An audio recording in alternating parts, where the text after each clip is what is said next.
மரத்திலிருந்து ஒரு இலை கீழே விழுந்தது.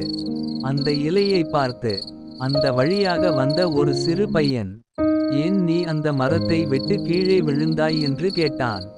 அதற்கு அந்த இலை என்னோடு ஆயுள் காலம் முடிந்தது என்று சொன்னது.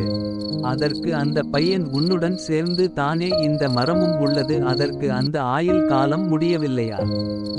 என்று கேட்டான் அந்த பையன். அதற்கு அந்த இலை சொன்ன பதில், "ஒரு நாளைக்கு குறைந்தது 5 லிட்டர் இருந்து 7 லிட்டர் வரை தண்ணீர் குடிக்கும். அந்த மரம் குடிக்கும் தண்ணீரிலிருந்து நான் மிகவும் குறைவாகத்தான் தண்ணீர் குடிப்பேன். அதனால் தான் அந்த மரம் நன்றாகவும் மிகவும் வலிமையாகவும் உள்ளது. நானும் குறைந்த அளவில் தண்ணீர் குடிப்பதால் சீக்கிரம் கீழே விழுந்து விட்டேன்" என்று சொன்னது இலை.